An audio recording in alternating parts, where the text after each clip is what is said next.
반갑습니다, 여러분. 돈의 심리학이라는 거대한 심리적 장벽을 넘어 이제 우리는 자본주의의 가장 깊은 심장부이자 인류 문명을 지탱해 온 혈관인 화폐라는 본질을 탐구하는 새로운 여정을 시작합니다. 지난 시간까지 우리는 모건 하우저를 통해 우리의 마음을 다스리고 불을 대하는 태도를 정립하는 법을 배웠습니다. 마음의 소프트웨어를 업그레이드했다면 이제는 그 소프트웨어가 돌아가는 하드웨어, 즉 우리가 매일 사용하는 돈이라는 시스템이 도대체 어떻게 작동하는지, 그리고 왜 지금 이 시스템이 삐걱거리고 있는지를 철저하게 파헤쳐 볼 시간입니다.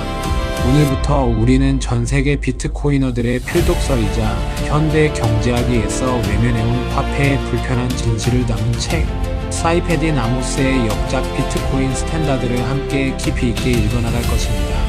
이 책은 시중에 널려있는 흔한 투자 지침서나 내일 당장 어떤 코인이 오를지 찍어주는 차트 분석책이 아닙니다. 이 책은 인류가 탄생한 이래 지금까지 사용해온 화폐의 역사를 관통하며 왜 어떤 문명은 화려하게 꽃피웠다가 처참하게 멸망했는지, 그리고 왜 지금 이 시점에 비트코인이라는 새로운 합의 알고리즘이 필요한지를 경제학적이고 역사학적인 관점에서 아주 날카롭게 분석한 현대의 고전입니다. 우리는 살면서 돈을 벌기 위해 평생을 바칩니다. 아침 일찍 일어나 밤늦게까지 일하고 내 시간과 열정, 심지어 건강까지 바쳐가며 돈을 쫓습니다. 하지만 정작 그 돈이 도대체 무엇인지, 어디서 와서 어디로 가는지에 대해서는 진지하게 고민해 본 적이 거의 없습니다. 학교에서는 돈을 버는 기술이나 자격증을 따는 법은 가르쳐주지만 돈의 본질이나 화폐의 탄생 원리에 대해서는 침묵합니다. 그저 정부가 발행하고 은행이 관리하며 우리는 그것을 믿고 쓰면 된다고 교육받았습니다. 하지만 오늘 우리는 이 책의 1장을 통해 그 당연하다고 믿었던 상식을 산산조각 내고 화폐의 진짜 얼굴을 마주하게 될 것입니다. 미리 말씀드리지만 이 긴 이야기는 여러분에게 당장 빚을 내서 비트코인을 사라고 강요하는 것이 절대 아닙니다.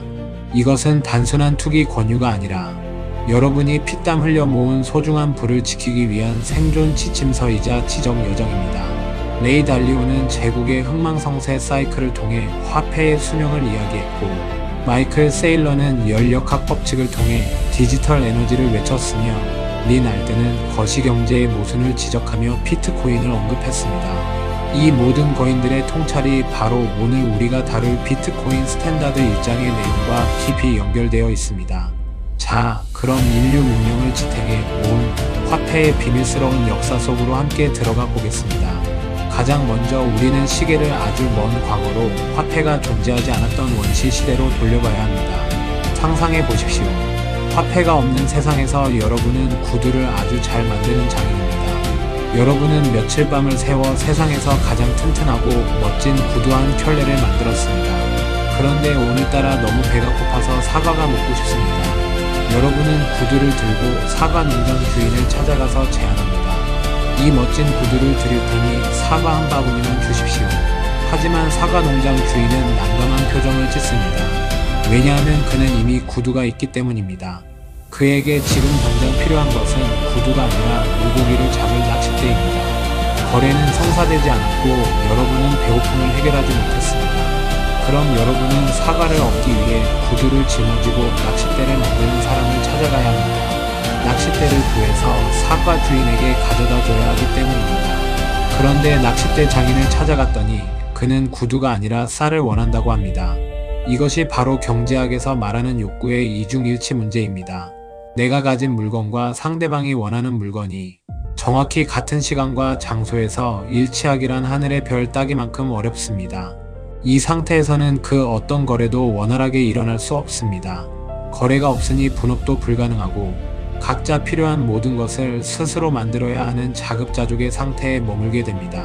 문명은 정체되고 인류는 그저 하루 벌어 하루 먹고 사는 생존의 굴레에 갇히게 되는 것입니다. 여기서 인간의 위대한 지성은 놀라운 해결책을 찾아냅니다. 누구나 원하고 언제든지 다른 물건과 교환할 수 있는 중간 매개체를 사용하자는 사회적 합의가 자연스럽게 발생합니다. 그것은 특정 시대, 특정 지역에서는 희귀한 조개 껍데기였고 어떤 곳에서는 소금이었으며 가축이나 거대한 돌덩이이기도 했습니다. 그리고 수천 년의 검증 과정을 거쳐 결국에는 금과 은으로 수렴되었습니다. 사이페딘 아모스는 이것을 교환성이라는 개념으로 설명합니다. 즉, 얼마나 쉽게 시장에서 받아들여지느냐가 화폐가 되기 위한 가장 핵심적인 자질이라는 것입니다. 이 교환성은 다시 세 가지 차원으로 나뉩니다. 첫째는 규모에 따른 교환성입니다. 쌀 한 줌을 사기 위해 집 한 채를 쪼개서 지불할 수는 없습니다. 원하는 만큼 작게 나누거나 큰 가치를 하나로 합칠 수 있어야 화폐로서 기능할 수 있습니다. 둘째는 공간에 따른 교환성입니다. 내 전 재산이 엄청나게 무거운 돌덩이나 썩기 쉬운 생선이라면 내가 다른 마을로 이사를 가거나 여행을 갈 때 그 불을 가져갈 수가 없습니다. 멀리 이동해도 가치를 쉽게 운반할 수 있어야 진정한 화폐입니다. 그리고 셋째, 오늘 우리가 가장 주목해야 할 핵심이자 비트코인의 존재 이유인 시간에 따른 교환성입니다. 이것은 내가 오늘 땀 흘려번 돈의 가치가 10년 뒤, 20년 뒤에도 썩지 않고 사라지지 않고 그대로 유지될 수 있는가에 대한 질문입니다. 바로 이 지점에서 가치 저장 수단으로서의 화폐의 기능이 등장합니다. 우리가 돈을 저축하는 이유는 미래의 불확실성에 대비하기 위함입니다. 그런데 시간이 지날수록 가치가 사라지거나 누군가가 마음대로 찍어내서 가치를 떨어뜨리는 돈이라면 그것은 저축할 수 없습니다. 그것은 미래로 불을 전달하지 못하는 고장난 타임머신과 같습니다. 여기서 우리는 마이크로 스트래티지의 마이클 세일러가 왜 그토록 비트코인에 열광하며 전 재산을 넘어 회사의 운명까지 걸었는지 그 철학적 배경을 완벽하게 이해할 수 있습니다. 마이클 세일러는 화폐를 에너지라고 정의합니다. 우리가 노동을 해서 번 돈은 나의 시간과 생명력 그리고 노력을 응축해 놓은 배터리와 같습니다. 나는 오늘 일을 해서 에너지를 생산했고 그 대가로 돈이라는 배터리를 받았습니다. 이 배터리를 보관했다가 내가 늙어서 일을 못할 때 꺼내 써야 합니다. 그런데 내가 가진 화폐가 시간이 지남에 따라 가치가 떨어진다면 어떨까요? 그것은 내 배터리에 구멍이 나서 에너지가 줄줄 새고 있다는 뜻입니다. 그는 이것을 연력학적 관점에서 시스템의 치명적인 결함이라고 봅니다. 인플레이션은 단순히 물가가 오르는 현상이 아니라 여러분이 저장해둔 생명 에너지가 시스템 밖으로 유출되는 현상인 것입니다. 사이페딘 아모스는 1장에서 역사적으로 시간에 따른 교환성이 뛰어난 화폐, 즉 단단한 돈인 하드머니만이 살아남았다고 강조합니다. 반대로 만들기 쉽고 흔해 빠진 모른 돈인 이지머니를 사용한 문명은 예외 없이 멸망하거나 더 단단한 돈을 가진 문명에게 경제적으로 정복당했습니다. 이것은 잔혹하지만 거부할 수 없는 역사의 법칙입니다. 그렇다면 도대체 무엇이 돈을 단단하게 만들까요? 왜 어떤 것은 돈이 되고 어떤 것은 쓰레기가 될까요? 그 비밀은 바로 재고 대유입 비율에 있습니다. 현재 세상에 존재하는 총량인 재고에 비해 매년 새로 생산되는 양인 유입이 얼마나 적으냐는 비율입니다. 이 비율이 높을수록 단단한 돈입니다. 금을 예로 들어봅시다. 금은 화학적으로 매우 안정적이어서 녹슬거나 부식되지 않습니다. 수천 년간 인류가 채굴한 금은 사라지지 않고 그대로 지구상 어딘가에 쌓여 있습니다. 즉, 재고량이 엄청납니다. 반면 금을 새로 캐내는 것은 엄청나게 어렵습니다. 깊은 땅속을 파야 하고 막대한 에너지가 들어가며 환경 규제도 까다롭습니다. 아무리 금값이 폭등해서 사람들이 곡괭이를 들고 산으로 달려가도 갑자기 금 생산량을 내일부터 2배, 3배로 늘릴 수 없습니다. 즉, 유입량이 매우 적습니다. 그래서 금은 높은 재고 대유입 비율을 유지하며 희소성을 지킬 수 있었고 수천 년간 화폐의 왕자를 차지할 수 있었습니다. 반면에 과거 서아프리카나 태평양의 섬나라 부족들은 조개 껍데기나 화려한 유리구슬을 화폐로 썼습니다. 그들의 기술력으로는 유리구슬을 만드는 것이 매우 어렵고 희귀했기 때문에 그들에게는 그것이 최고의 돈이었습니다. 하지만 유리 제조 기술이 발달한 유럽인들이 배를 타고 그곳에 도착했을 때 비극은 시작되었습니다. 유럽인들은 고향에서 유리구슬을 헐값에 대량 생산해서 배에 가득 싣고 왔습니다. 그리고 그 구슬로 원주민들의 소중한 자원, 토지, 노동력을 샀습니다. 원주민들은 자신들의 돈인 유리구슬이 늘어나자 부자가 된 줄 알았겠지만 실제로는 엄청난 인플레이션이 발생한 것입니다. 구슬의 개수는 많아졌지만 가치는 폭락했고 그들이 수대째 모아온 돈은 유리구슬 몇 개와 맞바꾸어 유럽인들에게 합법적으로 강탈당했습니다. 사이페딘 아모스는 이를 화폐적 식민지화라고 부릅니다. 총칼 칼로 싸우는 전쟁보다 더 무서운 것이 바로 화폐 전쟁입니다. 더 단단한 돈을 가진 자가 더 무른 돈을 가진 자의 불을 빨대 꽂듯이 빨아들이는 현상은 지금도 현재 진행 중입니다. 지금 우리가 살고 있는 2026년 전 세계는 다시금 거대한 화폐적 위기에 봉착해 있습니다. 세계적인 투자자이자 헤지펀드의 제왕 레이 달리오는 그의 저서 변화하는 세계 질서에서 제국의 흥망성쇠 사이클을 이야기합니다. 모든 제국은 전성기를 지나면 과도한 부채를 지게 됩니다. 전쟁을 하거나 복지를 늘리거나 경제 위기를 막기 위해 빚을 냅니다. 그리고 그 감당할 수 없는 빚을 갚기 위해 가장 쉬운 방법을 선택합니다. 바로 돈을 찍어내는 것입니다. 화폐 가치를 떨어뜨려 실질적인 부채 부담을 줄이는 것이죠. 로마 제국이 데나리우스 은하의 은 함유량을 줄여서 멸망의 길을 걸었고, 대영 제국이 그랬으며 지금은 기축통화국인 미국 달러가 그 길을 가고 있습니다. 우리가 지금 지갑 속에 넣고 다니는 달러, 원화, 유로와 같은 법정 화폐는 본질적으로 무른 돈입니다. 1971년 닉슨 쇼크 이후 화폐는 금과의 연결고리가 끊어졌습니다. 이제 정부와 중앙은행은 마음만 먹으면 클릭 몇 번으로 수조 원, 수천조 원을 허공에서 만들어낼 수 있습니다. 이는 과거의 연금술사들이 그토록 원했던 무에서 유를 창조하는 마법과 다를 바가 없습니다. 코로나 팬데믹 당시 우리는 전 세계 중앙은행이 얼마나 엄청난 돈을 풀어냈는지 목격했습니다. 하지만 역사는 증명합니다. 공급을 쉽게 늘릴 수 있는 화폐는 가치 저장 수단으로서 반드시 실패한다는 것을 말입니다. 거시경제 분석가 린 알든은 이를 망가진 장부라고 표현합니다. 화폐는 누가 누구에게 얼마를 비쳤고 누가 얼마큼의 가치를 생산했는지 기록하는 전 지구적인 사회적 장부입니다. 그런데 이 장부의 관리자인 정부가 몰래 사무실 문을 걸어 잠그고 숫자를 조작하고 자신들에게 유리하게 돈을 찍어냅니다. 정치적인 이유로 혹은 경제 위기를 잠시 덮기 위해 미래의 가치를 현재로 당겼습니다. 우리가 열심히 일해서 저축한 돈의 가치가 물가 상승이라는 명목으로 사라지는 것은 어쩔 수 없는 자연재해가 아닙니다. 그것은 무른 돈을 사용하는 시스템의 구조적 결함이며 사실상 정부가 국민의 동의 없이 걷어가는 보이지 않는 세금입니다. 이 지점에서 비트코인의 등장은 단순한 우연이 아니라 역사적 필연입니다. 비트코인은 인류 역사상 최초로 공급량이 수학적으로 그리고 코드에 의해 완벽하게 고정된 화폐입니다. 2100만 개. 이 숫자는 그 누구도 미국 대통령이든 중국 주석이든 연방준비제도 의장이든 그 어떤 강력한 권력자도 단 한 개도 늘릴 수 없습니다. 금조차도 우주에서 거대한 금광석 소행성이 발견되거나 심해 채굴 기술이 비약적으로 발전하면 공급량이 늘어나 희소성이 깨질 수 있습니다.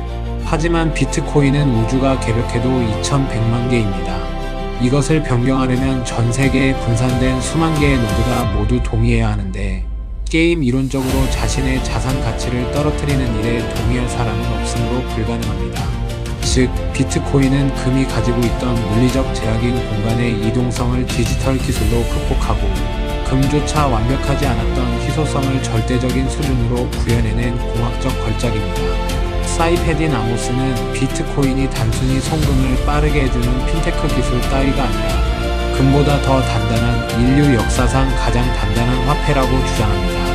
이것이 바로 우리가 지금 이 시기에 화폐 시스템이 흔들리는 이 혼란의 시기에 비트코인을 공부해야 하는 이유입니다. 비트코인은 인플레이션이라는 거센 파도로부터 나의 자산을 지켜줄 수 있는 유일한 방주가 될 수 있기 때문입니다.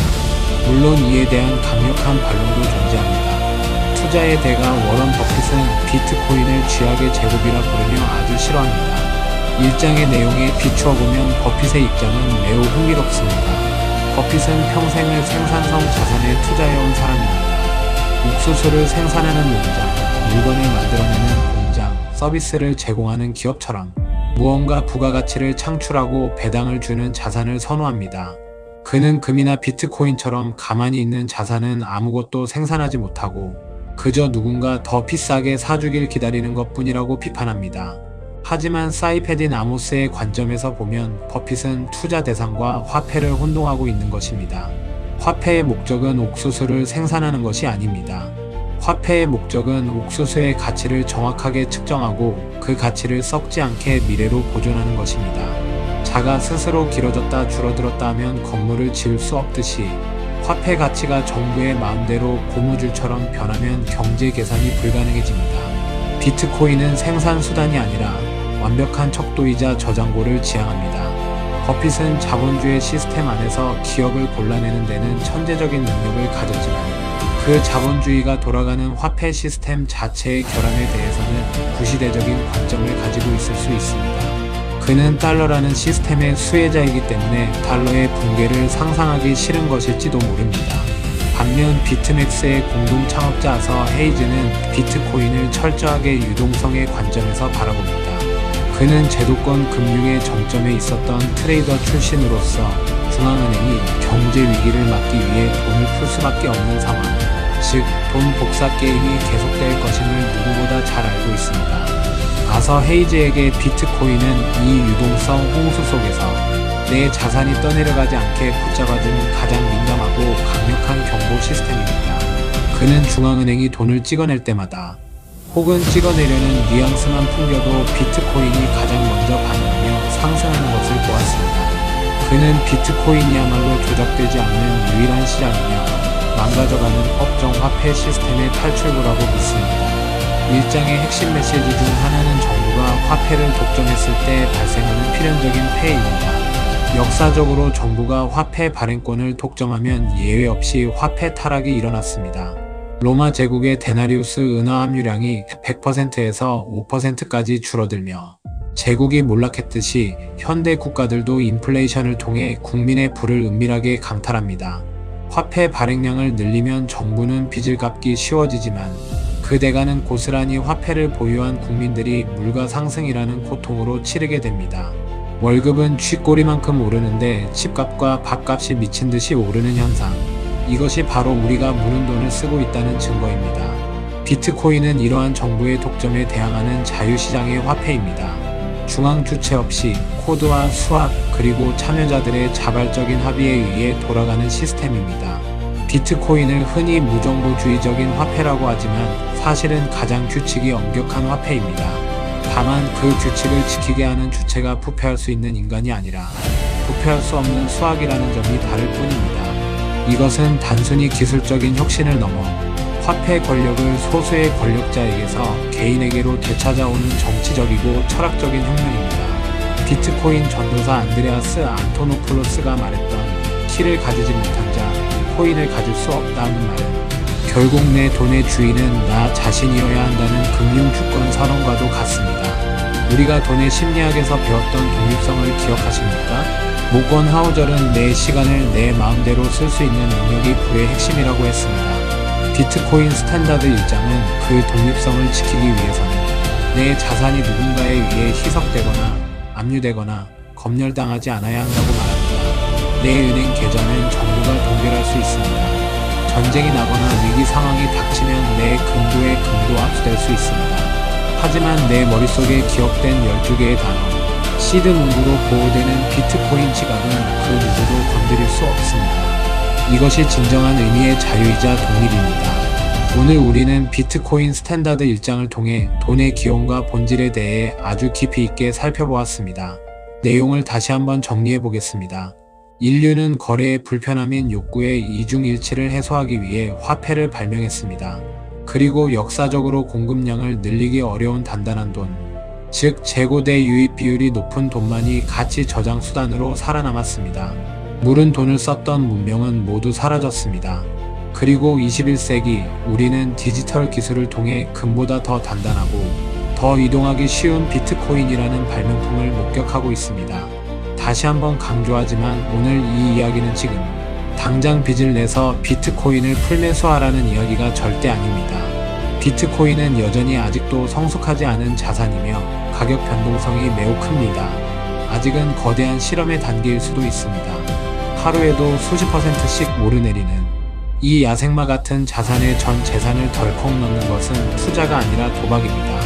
하지만 화폐의 역사를 이해하고 나면 왜 전 세계의 똑똑한 투자자들이 비트코인에 주목하는지, 왜 마이클 세일러가 회사의 운명을 걸고 비트코인을 매집하는지, 왜 리날든이 거시경제의 끝판왕으로 비트코인을 지목하는지 그 근본적인 이유를 알게 됩니다. 그들은 단순히 돈을 벌기 위해서가 아니라 무너져가는 법정 화폐 시스템에서 살아남기 위해 보험을 들고 있는 것입니다. 투자는 아는 만큼 보이고 보이는 만큼 벌 수 있습니다. 그리고 무엇보다 아는 만큼 버틸 수 있습니다. 비트코인은 단순한 코인이 아닙니다. 그것은 거짓말하지 않는 장부이자 썩지 않는 디지털 금이며 인류가 도달한 화폐 진화의 최종점일 수 있습니다. 이것을 부정하든 긍정하든 그것은 여러분의 선택입니다. 하지만 적어도 이것이 무엇인지, 왜 태어났는지 공부하는 것은 여러분의 부를 지키기 위한 필수적인 과정입니다. 세상이 변하고 있는데 과거의 지식만 고집한다면 우리는 구시대의 유물로 전락할 수 있습니다. 마치 자동차가 나왔는데 계속 마차를 고집하는 마부처럼 말입니다. 다음 시간에는 이장 원시 화폐에 대해 더 깊이 들어가 보겠습니다. 조개 껍데기인 야프 스톤이 어떻게 거대한 화폐로 쓰였는지, 그리고 왜 그토록 견고해 보였던 시스템이 비참하게 실패했는지 살펴보겠습니다. 그리고 그 역사가 지금의 법정, 화폐와 수많은 알트코인 시장에 어떤 섬뜩한 경고를 보내고 있는지 자세히 알아보겠습니다. 역사는 반복됩니다. 그 반복되는 패턴을 읽는 자만이 미래의 불을 거머쥘 수 있습니다. 오늘 이 시간이 여러분이 가진 돈에 대한 고정관념을 깨는 강력한 망치가 되었기를 바랍니다. 우리는 지금 화폐 혁명의 한복판에 서 있습니다. 눈을 뜨고 그 흐름을 직시하십시오. 함께 공부하는 이 여정이 여러분을 경제적 자유로 이끄는 탄탄한 다리가 되어줄 것입니다. 긴 내용 함께 공부해 주셔서 감사합니다. 다음 시간에 더 깊이 있는 통찰로 찾아오겠습니다. 도움이 되셨다면 구독과 좋아요로 응원해 주세요. 감사합니다.